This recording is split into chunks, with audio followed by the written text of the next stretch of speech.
नमस्कार।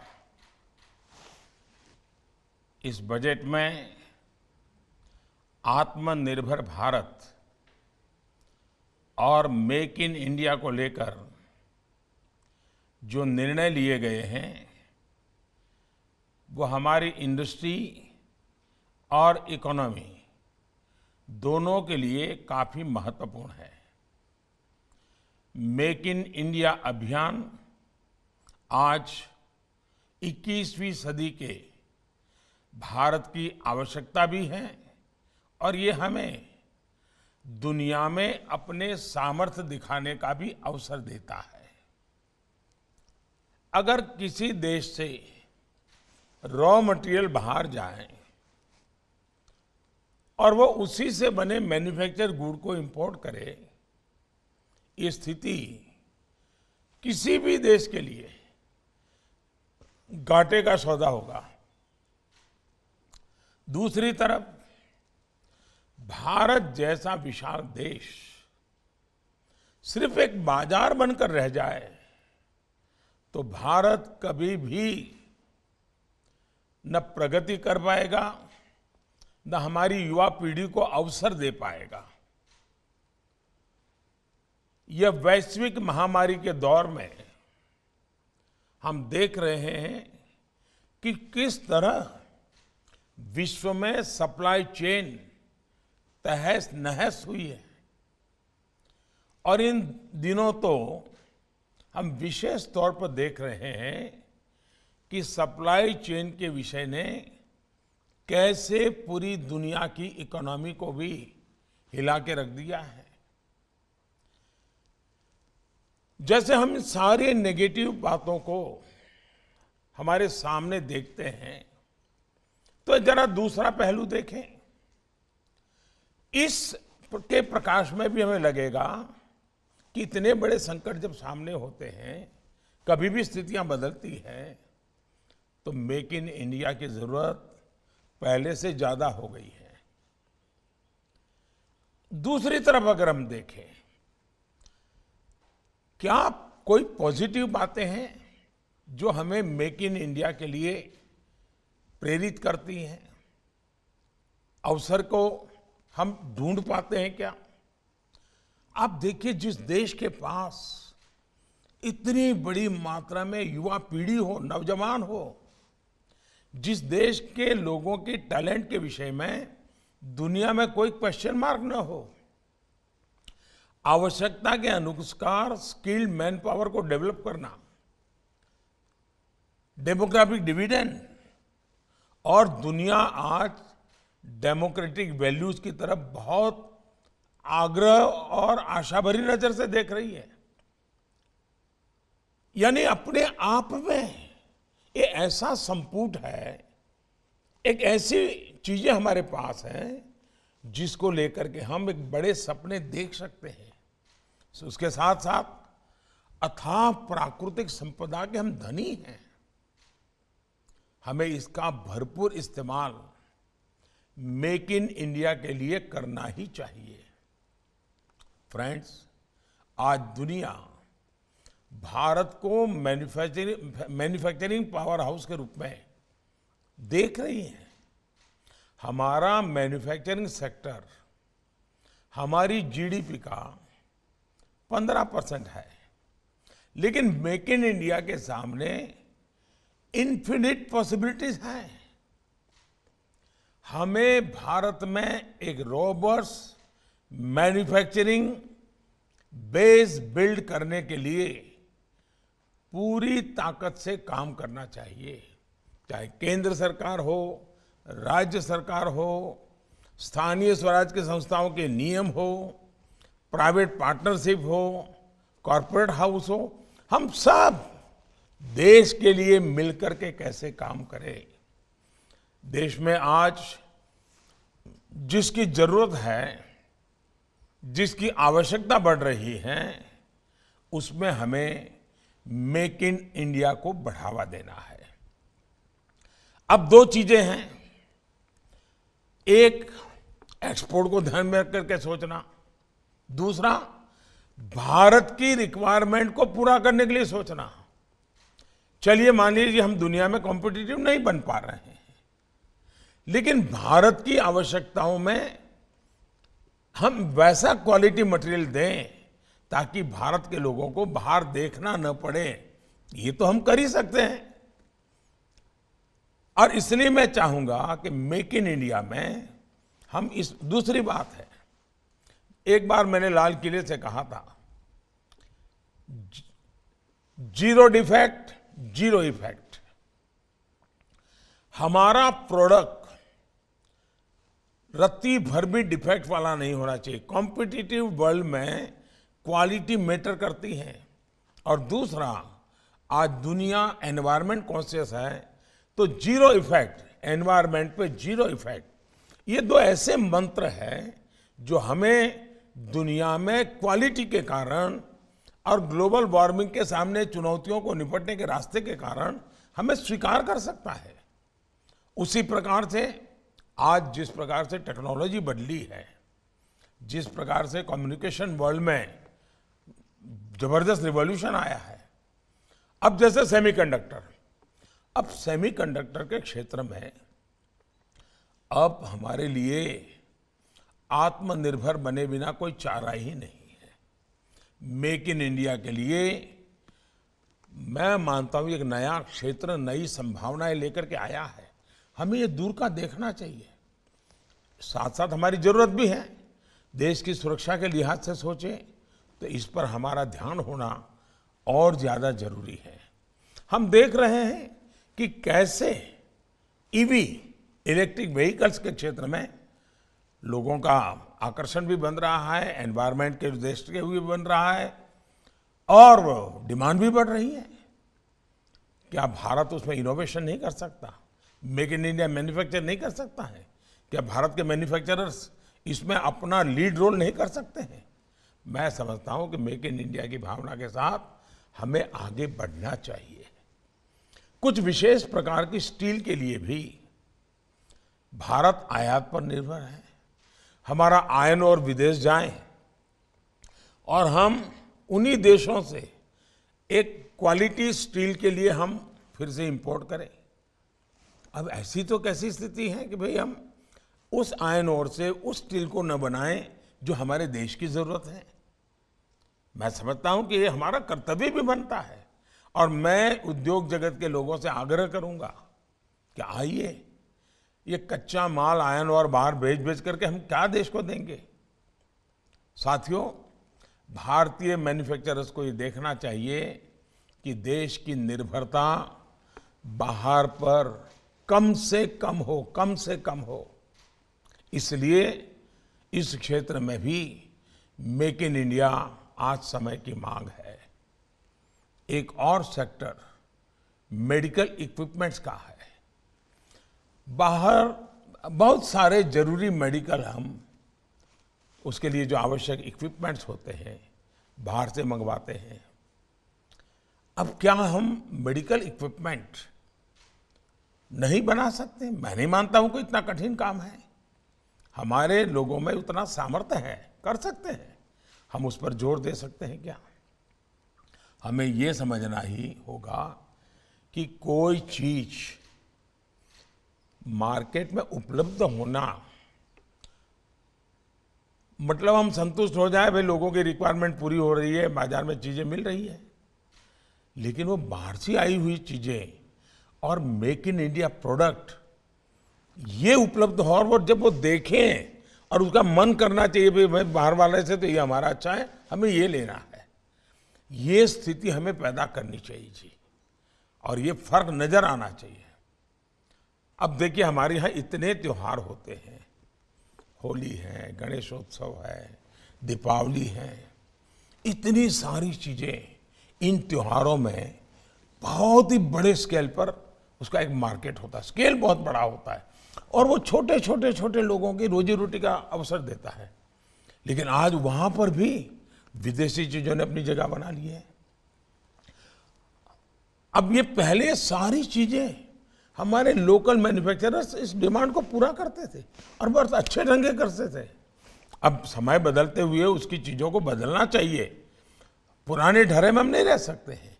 और मैं चाहता हूं कि उसमें आपने लीड लेनी चाहिए। और जब मैं बहुत वोकल फॉर लोकल के लिए बोलता रहता हूं, तो मैं देख रहा हूं कि कुछ लोगों को लगता है कि दिवाली के दिए ये खरीदना मतलब वोकल फॉर लोकल हो गया। भाई मैं दिवाली के दियों के लिए नहीं कह रहा हूं, ऐसी बहुत सी चीजें हैं जी। थोड़ा नजर करें, मैंने एक छोटा सा विषय एक दिन रखा था। आप भी जो मेरे सेमिनार में है ना, एक काम कीजिए, आप अपने बच्चों के साथ बैठिए, अपने घर में सुबह से शाम तक जिन चीजों का उपयोग करते हैं उसमें कितनी चीजें हैं जो आप भारत की उपयोग नहीं करते हैं और अनिवार्य रूप से विदेशी लेनी ही पड़ेगी, उसको अलग कीजिए और फिर देखिए आपको भी चौंक जाएंगे कि हम क्या कर रहे हैं। और इसलिए मैं जो मैन्युफैक्चरर्स हैं उनको भी मैं ऑन बोर्ड लाना चाहता हूं। साथियों, एक और विषय है भारत में बने प्रोडक्ट्स की ब्रांडिंग का। अब मैं तो देख रहा हूं हमारी कंपनियां अपने प्रोडक्ट की बहुत सारी एडवर्टाइजमेंट देते हैं। किसी एडवर्टाइजमेंट में दबाव से वोकल फॉर लोकल की बात नहीं बोलते हैं, मेक इन इंडिया की बात नहीं बोलते हैं। आप अपनी एडवर्टाइजिंग करते हैं तो साथ साथ इसको भी बोलिए ना, क्या चाहता है आपका तो माल बिकने वाला है। और इस देश में आज भी देश के प्रति भावना रखने वाला एक बहुत बड़ा समुदाय है जो इस विषय में कॉन्शियसली प्रयत्न करता है, लेकिन आप उसको एनकेज करने के लिए एक व्यापारिक रणनीति के नाते तो सोचिए। आपकी कंपनी जो प्रोडक्ट बनाती है उसको लेकर आप खुद भी गर्व कीजिए और लोगों को भी गर्व करने के लिए प्रेरित कीजिए। आपकी मेहनत निकम्मी नहीं है जी, आपके पास अच्छी चीजें हैं, लेकिन हिम्मत के साथ आप आइए, लोगों को बताइए कि हमारे देश हमारी मिट्टी की चीज है, हमारे लोगों के पसीने की महक है, उनको भावात्मक रूप से जोड़िए। अब मैं चाहता हूं इसके लिए एक कॉमन ब्रांडिंग पर भी सोचा जा सकता है। सरकार और प्राइवेट पार्टी मिलकर के हम एक अच्छी सी चीज डेवलप कर सकते हैं। साथियों, हमारे प्राइवेट सेक्टर को अपने प्रोडक्ट के लिए डेस्टिनेशन भी खोजने होंगे। हमें R&D पर अपना इन्वेस्टमेंट बढ़ाना है और प्रोडक्ट पोर्टफोलियो को डाइवर्सिफाई करने के लिए अपग्रेडेशन पर भी जोर देना होगा। अब जैसे आपको ये पता है कि साल 2023 को विश्व भर में इंटरनेशनल ईयर ऑफ मिलेट्स के तौर पर मनाया जाएगा। अब स्वाभाविक है लोगों का आकर्षण मिलेट्स की तरफ बढ़ने वाला है। क्या भारत के मिलेट्स दुनिया के हर डाइनिंग टेबल पर कुछ न कुछ पहुंचे, ये सपना हिंदुस्तानी का नहीं होना चाहिए? हमारा छोटा किसान हमें कितना आशीर्वाद देगा और उसके लिए उस देश के जो टेस्ट है उस प्रकार से हमारे मिलेट को दिखना, उस प्रकार से हमारे मिलेट को वहां पहुंचाना, ये काम हम कर सकते हैं और मुझे लगता है कि इसको हमने करना चाहिए। आप जरूर इसमें सफल हो सकते हैं। दुनिया के बाजारों का स्टडी करके ज़्यादा से ज़्यादा प्रोडक्शन और पैकेजिंग के लिए हमें अपनी मिलों को अभी से ही तैयार करना चाहिए। माइनिंग, कोल, डिफेंस, ये ऐसे सेक्टरों के खुलने के भी काफ़ी नई संभावनाएं बनी हैं। क्या हम अभी से इन सेक्टर्स के द्वारा होने वाले एक्सपोर्ट के लिए कोई रणनीति बना सकते हैं? आपको ग्लोबल स्टैंडर्ड्स भी मेंटेन करने होंगे और ग्लोबली कॉम्पीट भी करना होगा। साथियों, इस बजट में credit facilitation and technology upgradation के जरिए MSMEs को मजबूत करने पर खास ध्यान दिया गया है। सरकार ने MSMEs के लिए 6,000 करोड़ रुपए का RAMP प्रोग्राम भी अनाउंस किया है। बजट में लार्ज इंडस्ट्री और MSMEs के लिए, किसानों के लिए नए रेलवे लॉजिस्टिक प्रोडक्ट्स डेवलप करने पर भी ध्यान दिया गया है। पोस्टल और रेलवे नेटवर्क के इंटीग्रेशन से स्मॉल एंटरप्राइज और रिमोट एरियाज की कनेक्टिविटी की दिक्कतों का समाधान होगा। हमें इस क्षेत्र में इनोवेटिव प्रोडक्ट्स विकसित करने हैं और इसमें भी आपका सक्रिय योगदान आवश्यक है। रीजनल मैन्युफैक्चरिंग इकोसिस्टम को प्रमोट करने के लिए PM डिवाइन स्कीम बजट का एक हिस्सा भी है जो विशेष करके नॉर्थ ईस्ट के लिए है।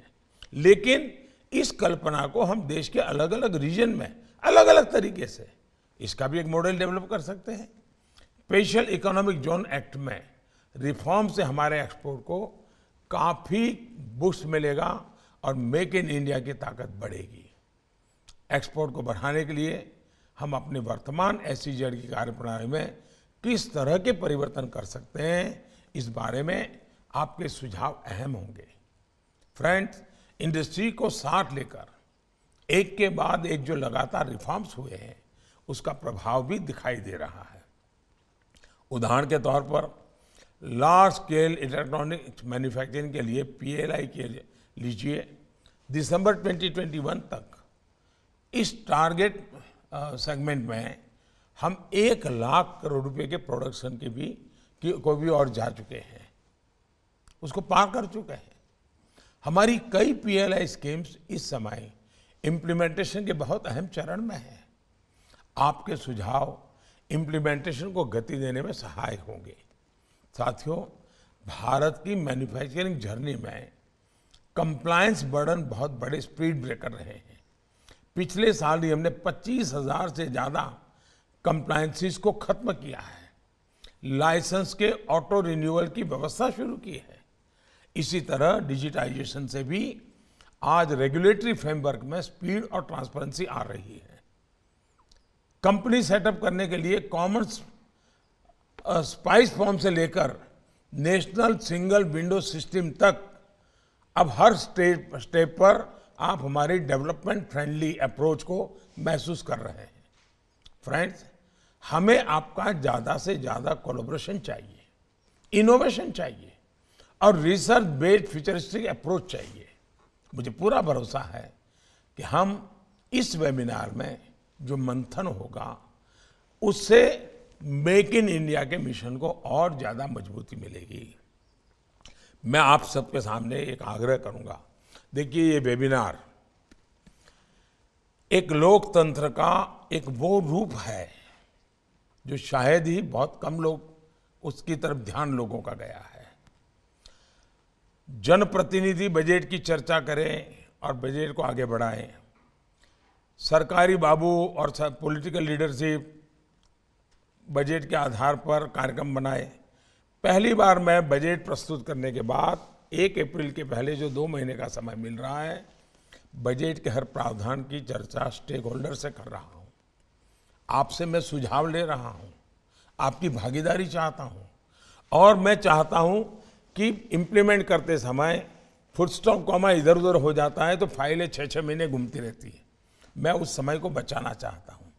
आपको पता है, क्योंकि आप उस क्षेत्र में काम कर रहे हैं, आपको पता है कि बजट है। उस बजट की लाइट में ऐसा करेंगे तो इतना फायदा होगा, ऐसा करेंगे तो इतना फायदा होगा, ऐसा करें। आप अच्छे ऑल्टरनेट प्रैक्टिकल सुझाव दे सकते हैं।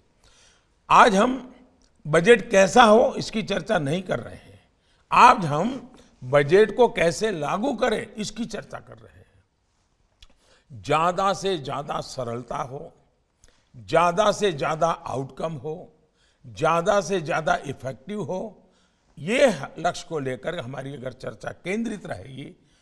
सरकार की तरफ से हम आपको ज्ञान देने के लिए वेबिनार नहीं है, ये वेबिनार आपसे सीखने के लिए है, आपसे समझने के लिए है और इसलिए सरकार की पूरी व्यवस्था आपको सुनने के लिए बैठी हुई है और उसी के आधार पर हम 1 अप्रैल से हमारे बजट को कैसे अच्छे तरीके से लागू करें, ये हमें सोचना है। मैं कुछ उद्योग जगत के लोगों से आग्रह करूंगा, आप क्या चुनौती ले सकते हैं क्या कि हमारे देश में फलानी चीज इंपोर्ट होती है, मैं 1 साल के भीतर भीतर ऐसी स्थिति पैदा करूंगा कि इस देश को फलानी चीज कभी भी इंपोर्ट नहीं करनी पड़ेगी। मैं देश के 100 आइटम इंपोर्ट होती है, 2 आइटम कम करने का काम मैं करूंगा। कोई कहेगा 3 आइटम पूरी तरह भारत के मेक इन इंडिया वाले मैं कर दूंगा। हमारा सपना होना चाहिए। मैं एक किसान को जानता हूं जी, उस किसान ने तय किया कि 5 स्टार होटल में जो सब्जी आती है, मैंने तय किया कि मैं उस सब्जी को 5 स्टार होटल को छोटा टमाटर छोटी प्याज चाहिए, छोटे कॉर्न चाहिए, बोले मैं इसको बनाऊंगा लेकिन मेरे देश में और मैंने देखा वो पढ़ा लिखा किसान नहीं था, उसने मेहनत की, उसने लोगों की मदद ली और उसने वो चीज़ें दी तो हिंदुस्तान के 5 स्टार के होटलों ने उससे लेना शुरू किया उनको भी पैसों में फायदा हुआ, देश को भी फायदा हुआ। क्या ये काम मेरे ये उद्योग जगत के लोग नहीं कर सकते क्या? मैं आपसे आग्रह करूंगा ये, और इस देश का आप पर हक है, इस देश का आप पर हक है। और इसलिए मैं कहता हूं कि भारत को मजबूत बनाने के लिए आपका उद्योग मजबूत हो, ये हम चाहते हैं। आपके प्रोडक्ट दुनिया भर में इज्जत कमाए, ये हम चाहते हैं। और इसलिए हम मिल बैठ करके करें, मिल बैठ करके आगे बढ़े। इसलिए मैंने आपको निमंत्रित किया है, आपने समय दिया है।